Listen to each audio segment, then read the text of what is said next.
नैना, उनको भी बुलाकर ले आओ। दोनों नई ट्रेनीज हैं, उनको अच्छा लगेगा। हाँ, लंच टाइम हो गया है, भूख तो लगी होगी। बिल्कुल।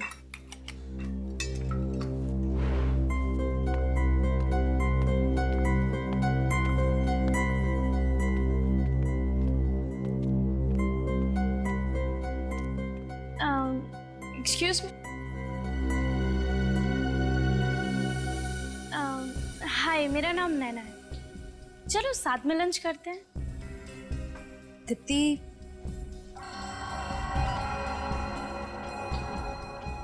लंच के लिए बुला रहे हैं। ठीक है पूजा। ठीक है, हम आते हैं। ओके।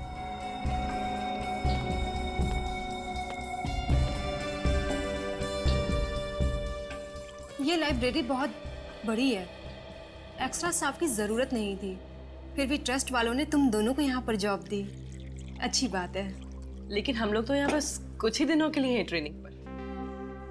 वैसे लाइब्रेरी में इतने ही स्टाफ मेंबर्स हैं या और कोई भी है? नहीं तो हम ही सब हैं, काम मैनेज हो जाता है। अब थैंक्स, मैं बाहर का पानी नहीं पीती, मैं अपना पानी खुद कैरी करके चलती हूँ। क्यों? आपका पानी हमारे पानी से अलग है क्या? हाँ, ये पानी घर से लेके आती है, इसे बाहर के पानी से एलर्जी है। पानी से एलर्जी? कहीं आप मजाक तो नहीं कर रही? वो मजाक नहीं कर रहे, सच्ची बोल रही है। एक्चुअली क्या है, मैं अगर क्लोरीन का बाहर का पानी पीऊँ तो उससे मेरी मौत भी हो सकती है। इसके रोगी को पानी से एलर्जी होती है और इस इंसान को इतनी खुजली होती है कि कई बार तो इसकी मौत हो जाती है खुजली की वजह से। ये पेशेंट्स पानी पी सकते हैं? पी सकता है, लेकिन सिर्फ मिनरल वाटर। अगर जरा सा भी क्लोरीन का पानी पिया तो पूरे शरीर में बुरी तरह से रैशेज हो जाते हैं। क्या? I am so sorry. No no, it's okay.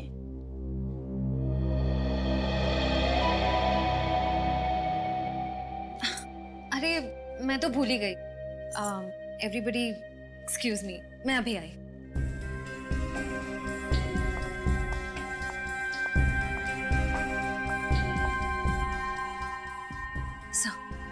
Sir, नैना वही लड़की है जिसे केशव नाथ जी अपना वारिस बनाना चाहते थे। क्या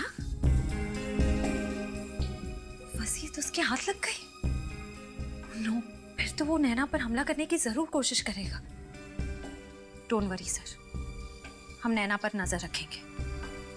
यस सर। नैना, बैठो। तुमने अभी तक वो लिस्ट नहीं बनाई। रजिस्टर में नए बुक्स के स्टॉक की एंट्री करनी थी, वो कब करोगी? सर वो मुझे कुछ नहीं सुनना है।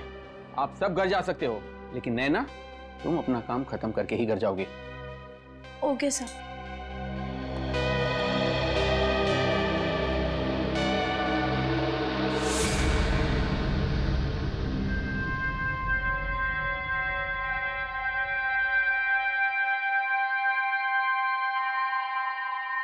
उफ,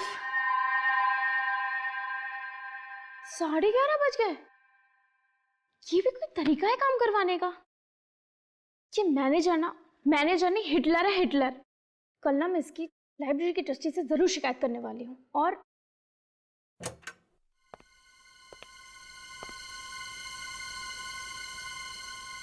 कौन है? सिक्योरिटी, सिक्योरिटी, कौन है? कौन है? कौन है वहां?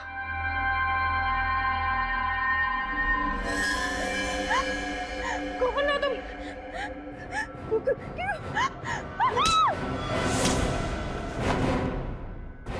ओह, तुम?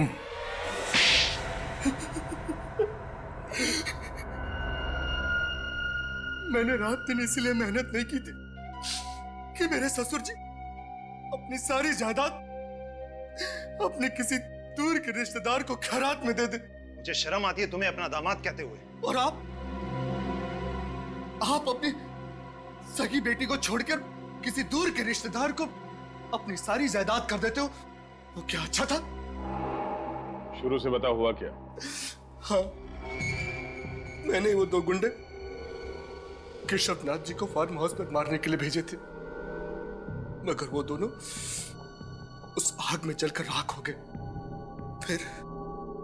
फिर मुझे पता चला अमन मुझसे कुछ छुपा रहा है, इसलिए मैंने उस पर नजर रखना शुरू कर दिया।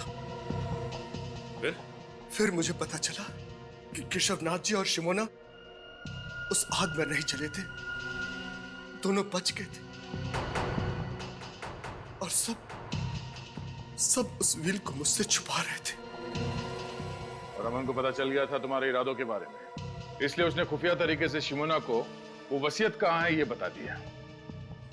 और इसी चक्कर में वो बिंदु मारी गई, जिसे तुमने यहाँ सिर्फ इसलिए भेजा था कि वो ये पता लगाए कि वो रिश्तेदार है कौन जो यहाँ काम करती है ना?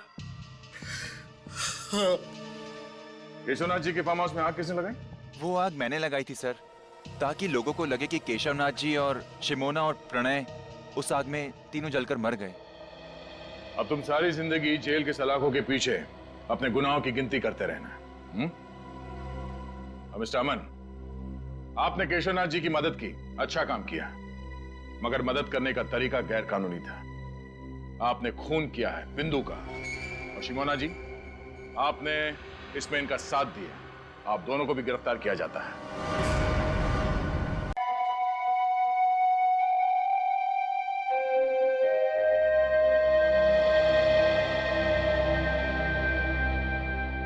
केशव जी, आप जो कर रहे हैं ना, मुझे नहीं लगता आप सही कर रहे हैं। मुझे ऐसा लगता है आपको एक बार फिर से सोच लेना चाहिए। शिमोना सही कह रही है सर, भावनाओं में बहकर आप ये निर्णय ले रहे हैं। बिल्कुल सर, और हम तो आपके शुभचिंतक हैं, आपको सिर्फ इसके परिणाम से वाकिफ करा रहे हैं। आप जो कर रहे हैं ना, उससे आपकी जान को खतरा हो सकता है। बस प्रणय, मैंने अपना डिसीजन ले लिया है और मेरा डिसीजन किसी भी हालत में बदलने वाला नहीं है। मुझे किसी से डर नहीं। आने दो उसको, फिर देखते हैं। अमन, बोलो कि कोई अच्छी खबर लाए हो। अच्छी खबर ही लाया हूं। आप जो सोच रहे थे वही सही है। ये देखिए।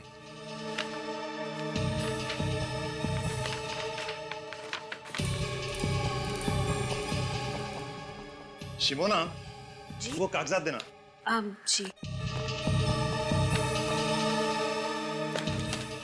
पेन।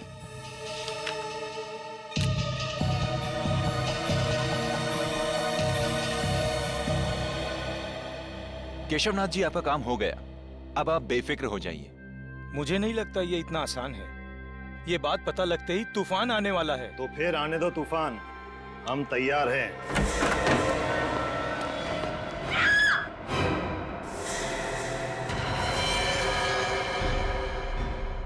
तुम्हें चेतावनी दी गई थी मिस्टर केशव, और चेतावनी सिर्फ एक बार दी जाती है, अगली बार तो सिर्फ गोली।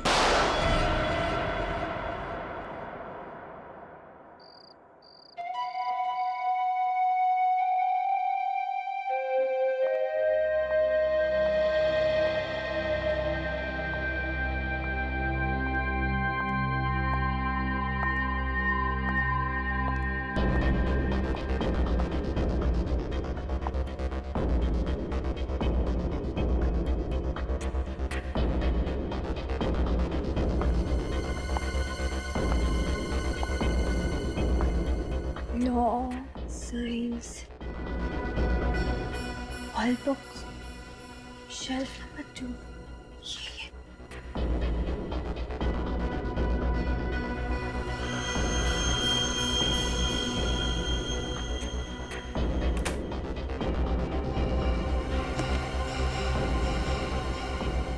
The World Atlas and Encyclopedia, यही बुक है।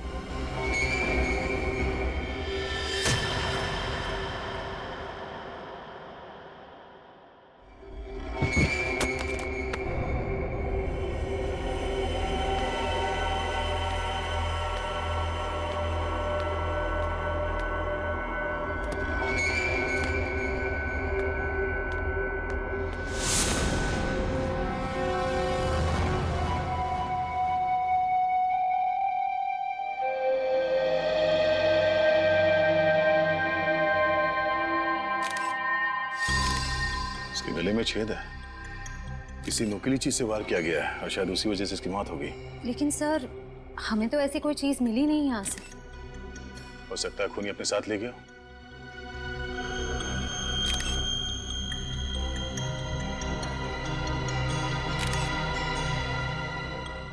सर कोई मोबाइल, कोई आईडी कार्ड नहीं है। सर एक मिनट।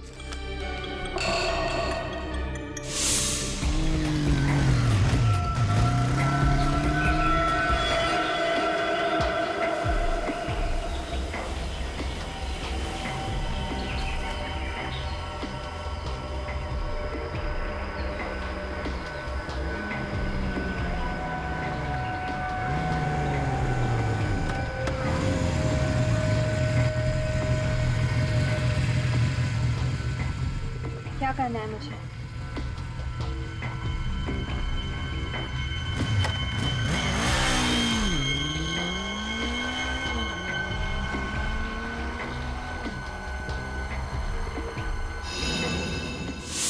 ये चिट्ठी इसकी जेब से मिली है। सेंट्रल लाइब्रेरी, तीसरा माला, शेल्फ नंबर 2। ये लड़की रात के 1:30 बजे वर्ल्ड एटलस बुक लेने के लिए आई थी यहाँ पे। क्यों? हाँ सर, और सर वो किताब यहाँ से गायब भी है। ओह, बड़ी अजीब बात है। रात के 1:30 बजे ये लड़की यहाँ वर्ल्ड एटलस बुक लेने आती है और उसी की मौत हो जाती है, और वो बुक भी यहाँ से गायब है। इसका मतलब है कोई और भी था जो बुक लेने के लिए आया था। उस किताब में ऐसा क्या हो सकता है? सर वो तो एक सिंपल मैप्स की बुक है। बुक भले ही सिंपल हो, लेकिन कोई ना कोई बात तो जरूर है सर। लगता है उस बुक के साथ छेड़छाड़ की गई होगी। सचिन, बाहर जाके पता करो किसी ने इन लोगों को अंदर बाहर आते जाते देखा है क्या। ये वर्ल्ड एटलस बुक आखिरी बार कौन लेके गया था? सर एक मिनट।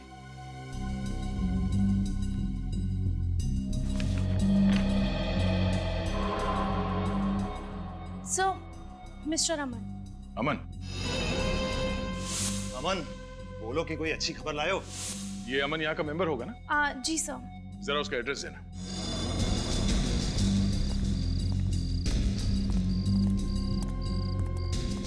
ये पीछे का गेट तो हमेशा बंद रहता है। अगर वो लड़की यहाँ से आई है इस तरफ से, वो जो औरत कैंडल बेच रही है उसे पता होगा। चलो पूछते हैं। Excuse me. 10 का एक कैंडल है सर, कितने कैंडल्स दूं? देखिए, हम लोग कैंडल लेने नहीं आए, आपसे कुछ पूछना था। आप यहाँ पर कब से हैं? जी मैं शाम से लेके सुबह तक यहाँ बैठती हूँ, कैंडल बेचती हूँ। यहाँ पास में चर्च है, यहाँ देर रात तक लोग कैंडल जलाने आते हैं। क्यों, क्या हुआ मैम? देखिए, ये सामने जो लाइब्रेरी है ना, वहाँ पे एक खून हो गया। मुझे लगा ही था उस लाइब्रेरी में कुछ तो गड़बड़ हुआ है। अच्छा, आपको ऐसा क्यों लगा कि लाइब्रेरी में कुछ गड़बड़ है? सर वो कुछ देर पहले। राजू, गाड़ी निकाल जल्दी। मैडम 10 रुपए का एक कैंडल है, प्लीज ले लीजिए मैम। शिमोना, वो कागजात देना। जी। मुझे नहीं चाहिए मैम। कहा ना नहीं चाहिए। Ma'am please. Driver, city market जल्दी। क्या 2 बजे रात को वो सिटी मार्केट जाना चाहती थी? आपने ठीक से सुना था? जी हाँ, मैंने बराबर सुना था। आपने उसका चेहरा तो देखा होगा ना? जी हाँ, मुझे याद है। मिस्टर अमन का यही घर है? जी हाँ। और ये?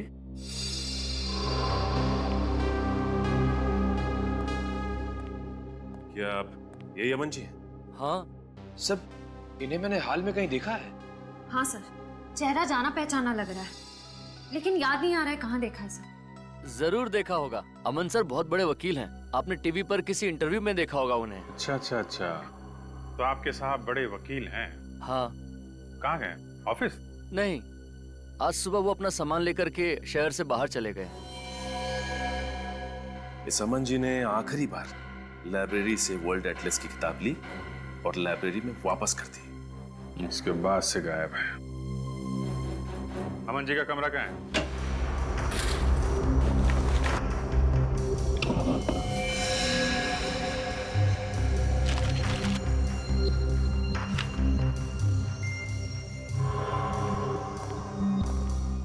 सर, अलग अलग देशों के कटे हुए नक्शे मिले हैं।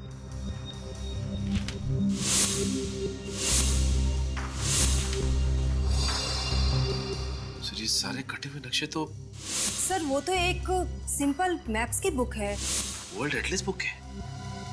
अमन जी ने इसे कैंची से इस तरह से काटा क्यों होगा? उस वर्ल्ड एटलस बुक को हथियार बनाने के लिए। उस बुक में से सारे पन्ने काटे, उसके अंदर कोई नुकीली चीज रखी जो किताब खुलते ही पिस्टन के जरिए तेजी से बाहर निकली और उस लड़की का खून हो गया। सर अमन का फोन बंद आ रहा है। वो तो होना ही था। सर, ये देखिए सर, फटे हुए music notes. Music notes? Sir, उसने म्यूजिक नोट फाड़ के फेंका क्यों होगा? लेकिन अमन सर को तो संगीत का शौक ही नहीं है। तो ये देखिए, ये वायर और ये स्प्रिंग।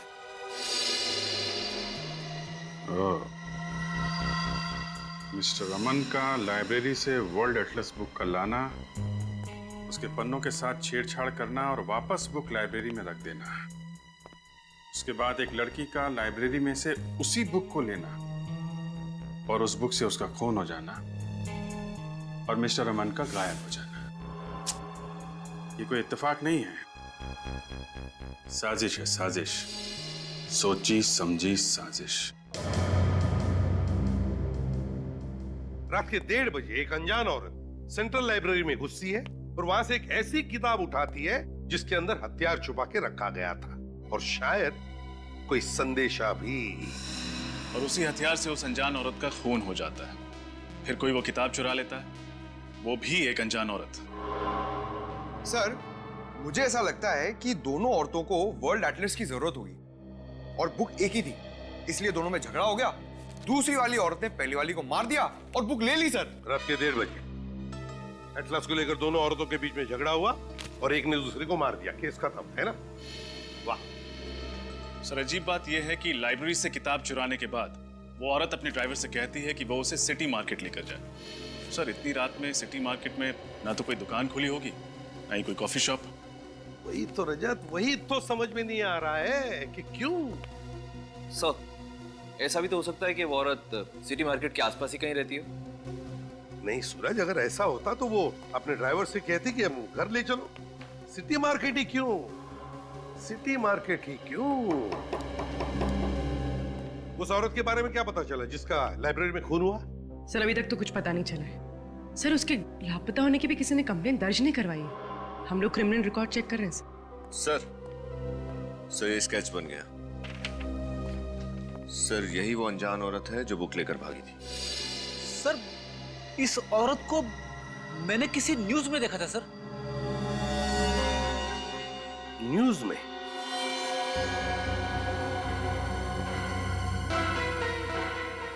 न्यूज में? अब याद आ गया, अब याद आ गया। उद्योगपति केशवनाथ जी के फार्म हाउस में जो आग लगी थी, उसकी खबरें सारे अखबारों में छपी थी। उसी में मैंने इन दोनों का फोटो देखा है। सर, ये हादसा तो 2 हफ्ते पहले ही हुआ था। पूर्वी, सर, ये अखबार में जिस औरत का फोटो है उसकी शक्ल और ये स्केच वाली औरत की शक्ल कितनी मिलती जुलती है। सर, लेकिन ये तो शिमोना है। मैम, आपने पक्का इसी औरत को देखा था? जी सर, पक्का मैंने इसी को देखा था। सर, अगर शिमोना जिंदा है तो अमन ने पुलिस में झूठी रिपोर्ट क्यों लिखवाई? सर, और शिमोना ने लाइब्रेरी में उस लड़की की हत्या क्यों की? कोई ना कोई राज जरूर था केशवनाथ जी के फार्म हाउस में, जो उस आग में जलकर खाक हो गया। सारे चक्कर के पीछे ये अमन ही है। अमन। हाँ सर, इसलिए मिस्टर अमन ने शिमोना जी के लिए वो म्यूजिक नोट्स में वो संदेशा छोड़ा होगा, क्योंकि दोनों खुले में तो आमने सामने आ नहीं सकते थे। अमन और शिमोना, क्या क्या कनेक्शन हो सकता है इन दोनों के बीच में? और फिर ये शिमोना इतनी रात गए सिटी मार्केट किस लिए गई थी? सर, अमन के घर से हमें कुछ फटे हुए कागज मिले जिन पर कुछ म्यूजिकल नोट्स लिखे हुए। सर, इस वर्ल्ड एटलस का म्यूजिकल नोट से क्या कनेक्शन हो सकता है? उस वर्ल्ड एटलस में कुछ तो ऐसा होगा जिसकी वजह से शिमोना सीधे इस मार्केट में आ गई। सर, रात के समय लाइब्रेरी से सिटी मार्केट पहुंचने में लगभग 10-15 मिनट लगते हैं। उस कैंडल बेचने वाली औरत ने हमसे कहा था कि उसने शिमोना को 1:45 बजे देखा होगा, तो वो इस मार्केट में 2 बजे तक पहुंच गई होगी। हाँ, लेकिन उस समय तो मार्केट बिल्कुल सुनसान रहा। मुझे नहीं लगता कि किसी ने शिमोना को या उसकी गाड़ी को देखा होगा। फिर भी ट्राई करते हैं, हो सकता है किसी ने कुछ देखा हो। तुम इस तरफ पूछो, मैं उस तरफ के दुकानदारों से पूछता हूँ।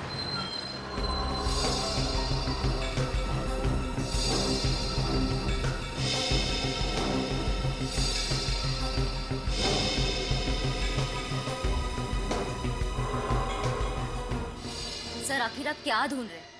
हम कह रहे हैं ना कि अमन सर ने कोई गैर कानूनी काम नहीं किया है। गैर कानूनी काम नहीं किया तो फिर अचानक क्यों गायब हो गए? मुझे नहीं पता। कोई भी वकील बिना किसी को बताए अपने सारे कोर्ट केसेस छोड़ के वेकेशन पे तो जाएगा नहीं, और अगर जाएगा तो कम से कम अपनी पर्सनल सेक्रेटरी यानी आपको तो बता के जाएगा।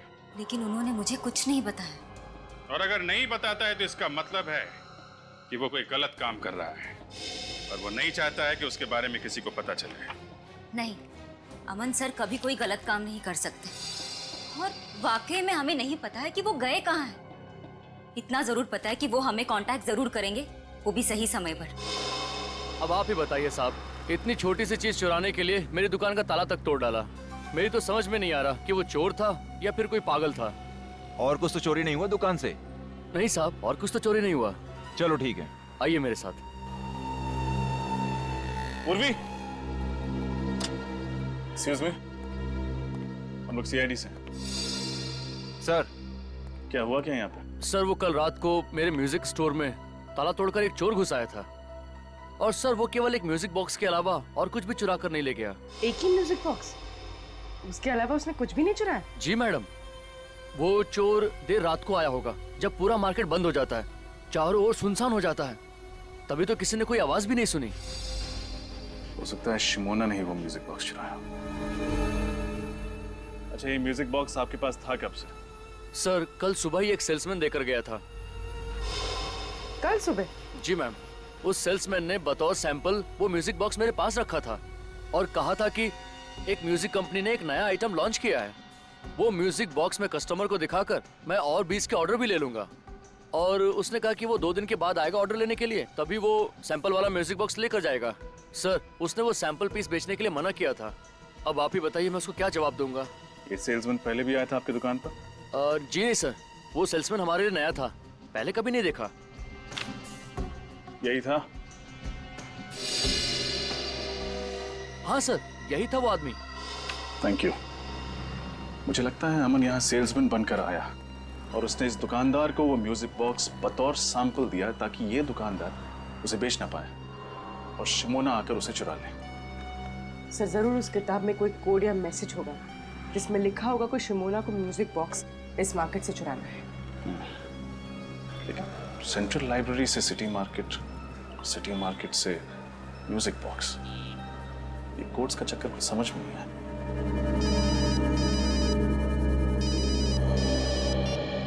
हाँ सचिन, क्या? ठीक है। क्या हुआ सर? कल रात इस शहर के 2 और म्यूजिक स्टोर से ऐसे ही म्यूजिक बॉक्सेस चुराए गए। अमन जी का और शहर के जाने माने स्टील बैरन मिस्टर केशवनाथ, इनके बीच क्या रिश्ता था? सर, मिस्टर केशवनाथ अमन सर के क्लाइंट थे और वो अक्सर हमारे ऑफिस में आया करते थे। अमन सर मिस्टर केशवनाथ का लीगल काम संभाल रहे थे जो गुप्त रखा गया था। जी सर, और इसी सिलसिले में एक दिन उनकी बेटी मीनार भी हमारे ऑफिस में आई थी सर। मीनार, तुम? मैम, हम लोग यहाँ पे कुछ इंपॉर्टेंट काम कर रहे हैं, प्लीज आप बाहर जाइए। तुम चुप करो और निकलो यहाँ से। और तुम अमन, अगर मेरे पापा को बहकाना बंद नहीं किया ना तो उसका नतीजा बहुत बुरा होगा। मैम, ये आप क्या कर रही हैं? पागल हो गई है क्या आप? मिस्टर अमर केशवनाथ जी का ऐसा कौन सा गुप्त काम संभाल रहे थे जिसकी वजह से मिसेस मीनार को उन्हें जान से मारने की धमकी देनी पड़ी? सर हमें वाकई में कुछ नहीं पता, क्योंकि अमन सर मिस्टर केशवनाथ का काम खुद संभालते थे। हाँ सर, और इस केस के बारे में उन्होंने मुझे भी कुछ नहीं बताया सर। सर। हाँ बेटी। सर, केशवनाथ जी के कोई भी लीगल पेपर्स इस ऑफिस में नहीं है। मगर सर, ये मिसेस मीनार को अमन पे इतना गुस्सा क्यों आया? और सर, ये अमन फार्म हाउस में लगी आग के सिर्फ एक गवाह थे, या वो जानते थे कि आग लगने से पहले वहां क्या हुआ था? ये तो केशवनाथ जी के फार्म हाउस पे जाके ही पता चलेगा। जरा मिसेस मीनार को भी वहां बुलवाओ।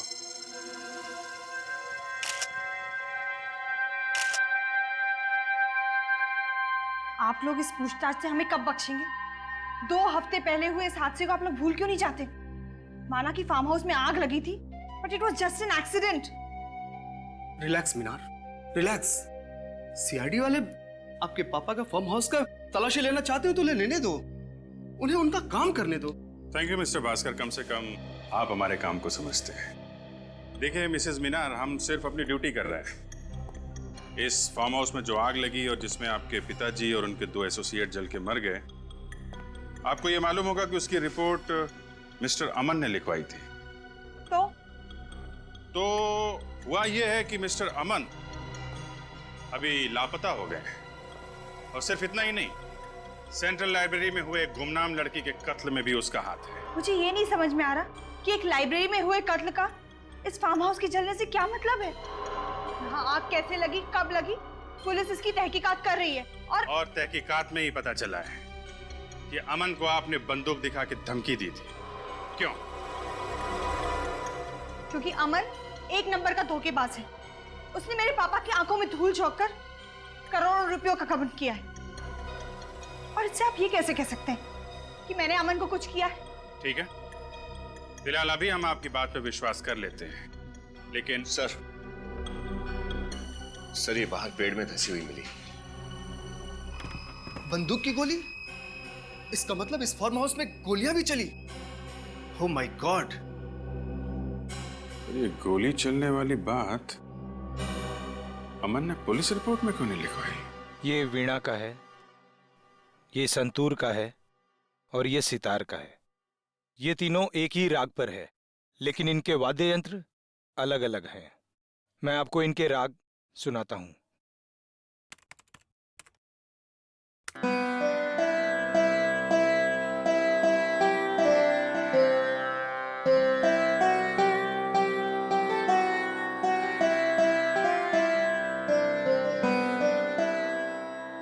ये वीणा था, अब आप संतूर सुनिए।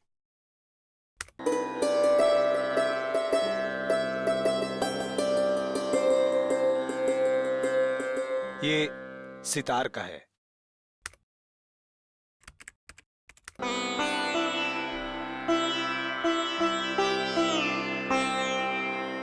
कहीं इन नोट्स में कुछ छुपा हुआ संदेश तो नहीं है, कोई हिडन मैसेज? नहीं नहीं, ये तो शुद्ध संगीत है। अब आपके वक्त और आपकी मदद के लिए शुक्रिया। नमस्कार। ये अमन तो एक वकील है ना, तो भला एक वकील शिमोना को शास्त्रीय संगीत के जरिए अपना मैसेज क्यों भेजेगा?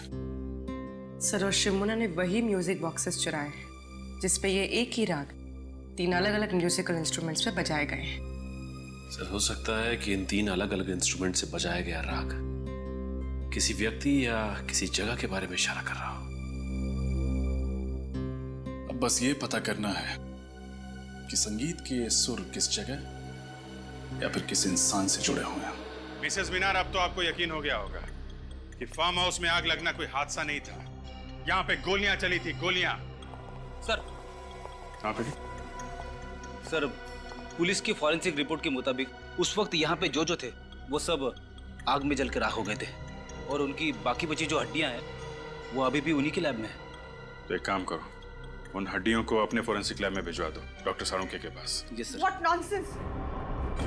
मुझे अपने पापा का अंतिम संस्कार करना है। देखिए मैडम, पहले हमें ये पता लगाना है कि एग्जैक्टली यहाँ पे हुआ क्या था। फिर आपके पिता की हड्डियों की शिनाख्त भी अभी बाकी है, तब तक आपको इंतजार करना ही पड़ेगा। सर ये देखिए क्या मिला, साइड से थोड़ा जला हुआ है।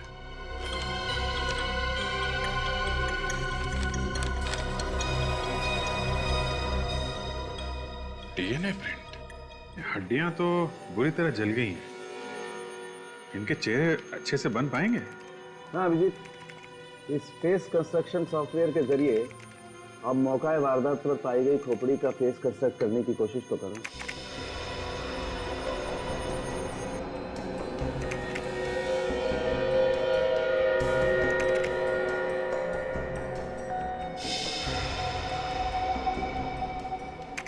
ये देखिए, इसमें कोई भी केशवनाथ जी या शिमोना जैसा नहीं दिखता, लेकिन ये तो प्रणय है। यानी कि प्रणय वाकई में उस रात जल के मर गया था? नहीं प्रेडी, प्रणय की मौत गोली लगने की वजह से हुई।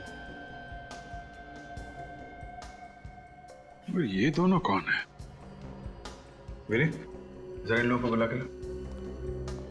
आइए।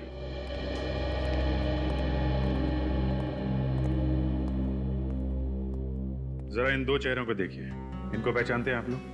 कभी ये देखा है? इनमें से हम किसी को नहीं जानते। हमें क्या पता कौन है ये लोग? सर आपका शक सही निकला। घटनास्थल से लाई गई सारी हड्डियों का डीएनए टेस्ट मिल गया। किसी का भी डीएनए मिसेस मीनार के डीएनए से नहीं मिलता। यानी वाकई में केशवनाथ जी जिंदा है? पर मेरे पापा हैं कहाँ? उन्होंने अब तक फोन क्यों नहीं किया? हम लोग जल्दी पता लगा लेंगे, अभी आप लोग जा सकते हैं। अच्छा तारिका, वो फार्म हाउस पे जो डीएनए की रिपोर्ट मिली थी उसका क्या हुआ? ये डीएनए प्रिंट एक 25 से 30 साल की औरत का है, जिसका केशवनाथ जी के साथ जेनेटिक लिंक है। और एक बात सर, ये औरत को एक बहुत ही असामान्य बीमारी है, एक्वाजेनिक प्लूराइटिस। ये बीमारी है क्या?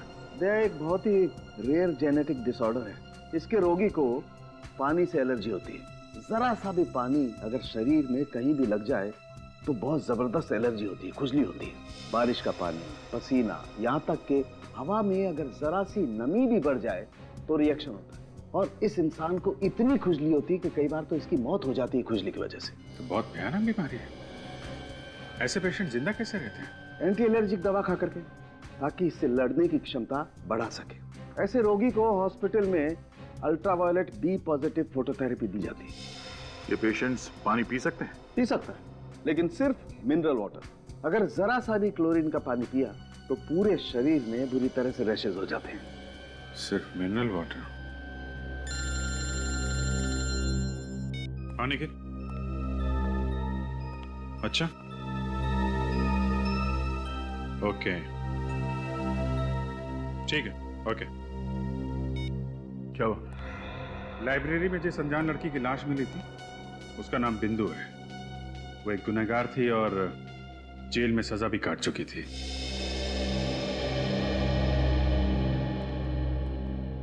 सीआईडी मुंबई टीम से आपसे सुबह फोन पे बात हुई थी। यस सर, बैठिए ना। जी नहीं, इट्स ओके। आपको बिंदु के बारे में जानकारी चाहिए ना? जी हाँ, क्या बता सकते हैं आप बिंदु के बारे में? ये तो आपको किमी ही बता सकती है। किमी? कौन किमी? किमी और बिंदु दोनों एक ही सेल में थी और दोनों एक ही दिन रिहा हो गए।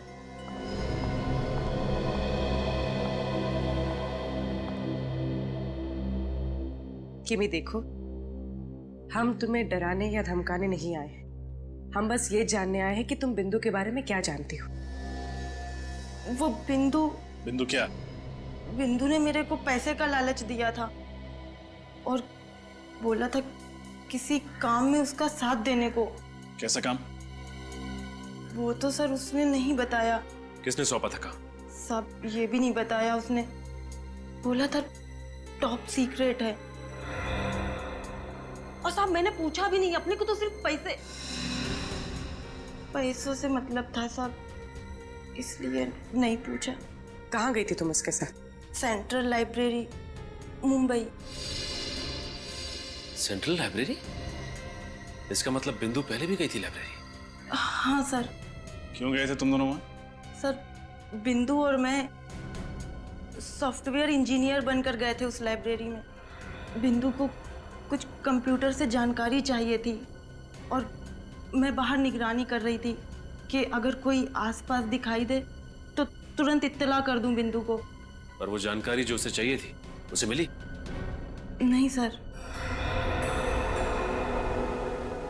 सर, लाइब्रेरी के कंप्यूटर से ऐसी क्या जानकारी हासिल करना चाहती थी बिंदु?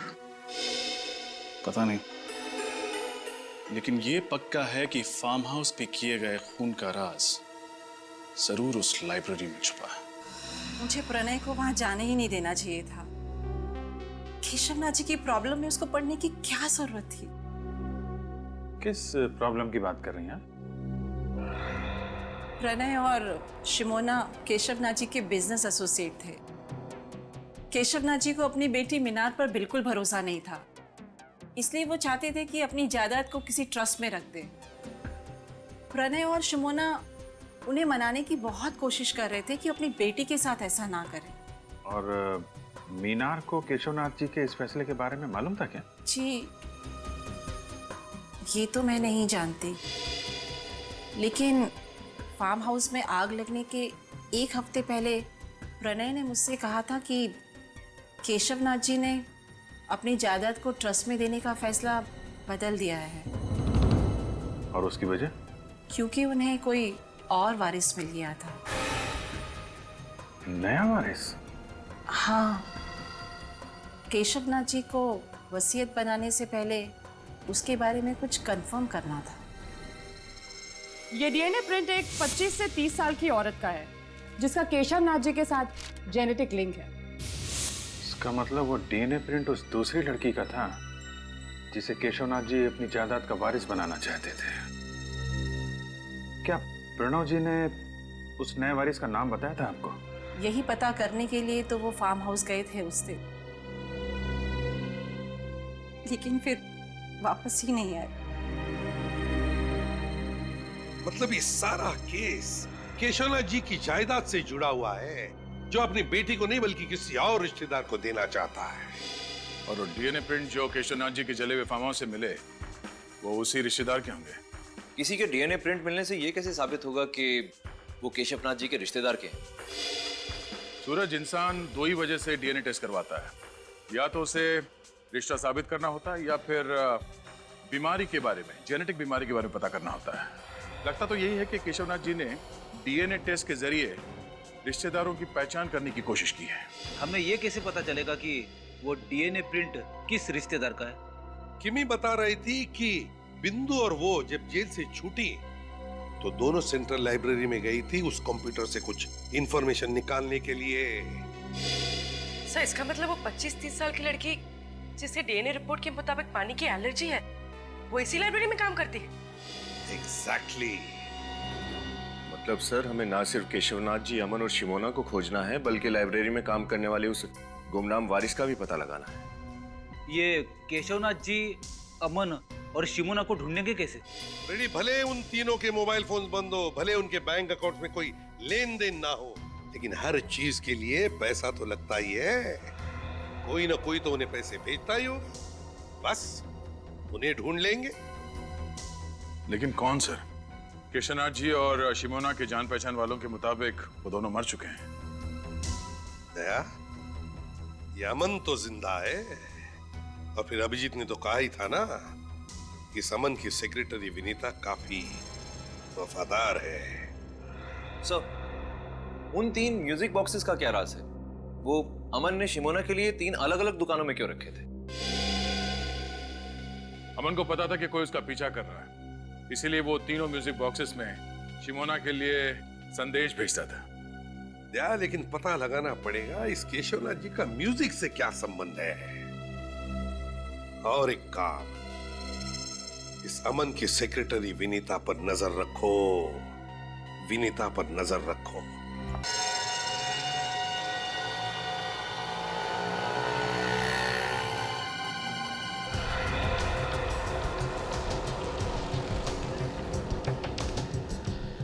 दोस्त इस समय तक बाहर आ जाती है।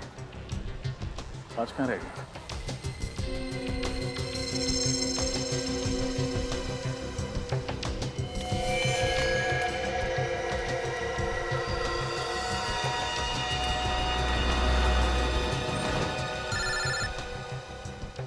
सर ये पैदल ही आई है, शायद ऑटो का वेट करें। अच्छा।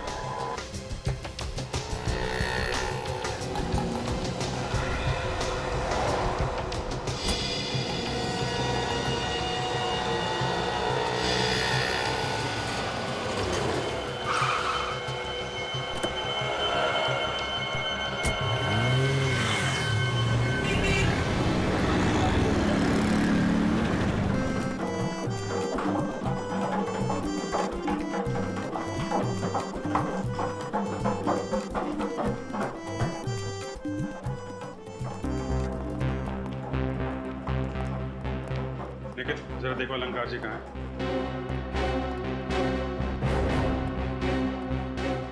अरे भाई वो संतूर का क्या हुआ? अलंकार जी। जी अलंकार जी, हम सीआईडी से हैं और आपसे कुछ पूछताछ करना चाहते हैं। जी पूछिए।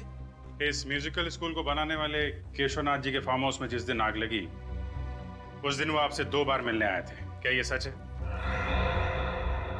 जी हाँ, ये बात सच है। शिमोना यहाँ 3 म्यूजिकल बॉक्सेस लेकर आई थी। कहाँ है वो बॉक्सेस? अब उस लड़की का नाम शिमोना है या नहीं मुझे पता नहीं, मैंने तो कभी पहले उसे देखा तक भी नहीं। वो यहाँ बॉक्स लेकर आई थी या नहीं? एक लड़की आई तो थी। केशवनाथ जी और अमन के कहने के मुताबिक मैंने वो बॉक्सेस लेके चेक करके अपने पास रख ली। हमें वो बॉक्स चेक करना है।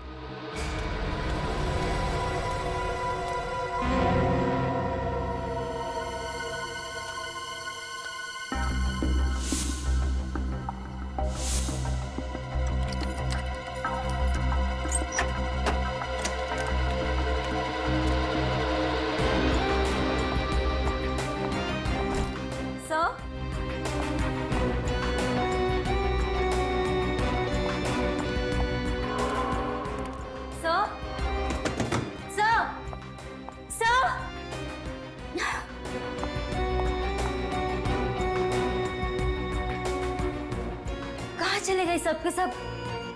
गए होंगे किसी काम से।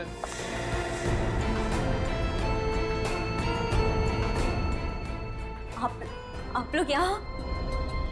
जी हाँ, हम लोग यहाँ क्योंकि हमारा तो काम ही है गुनहगारों को पकड़ना। लेकिन मैं गुनहगार नहीं हूँ, मैं सच में गुनहगार नहीं हूँ। कुछ नहीं किया है मैंने। गोली मत चलाना प्लीज, बंदूक नीचे रखो, वो डर लगता है मुझे बंदूक। और झूठ बोलने से डर नहीं लगता? मुझे माफ कर दो सर, मैंने झूठ कहा था कि मैं अमन सर के बारे में कुछ नहीं जानती। मैं तो सिर्फ उनके ऑर्डर्स को फॉलो कर रही थी। अमन सर, मिस्टर केशवनाथ और शिमोना मैडम यही छुपे हुए थे। इसका मतलब ये तीनों इस षड्यंत्र में मिले हुए थे। तुम्हारे पास अमन और शिमोना का नंबर होगा? हाँ सर। फोन लगाओ, पूछो कहाँ है।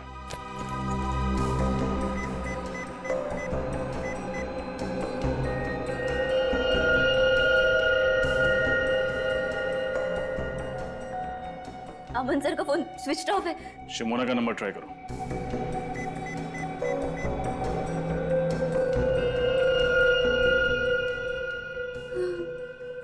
उनका फोन भी बंद है।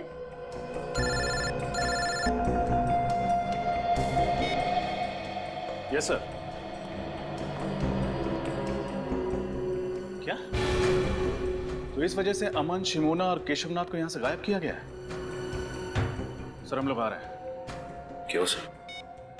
कुछ नहीं सचिन, केस खत्म करने का टाइम आ गया।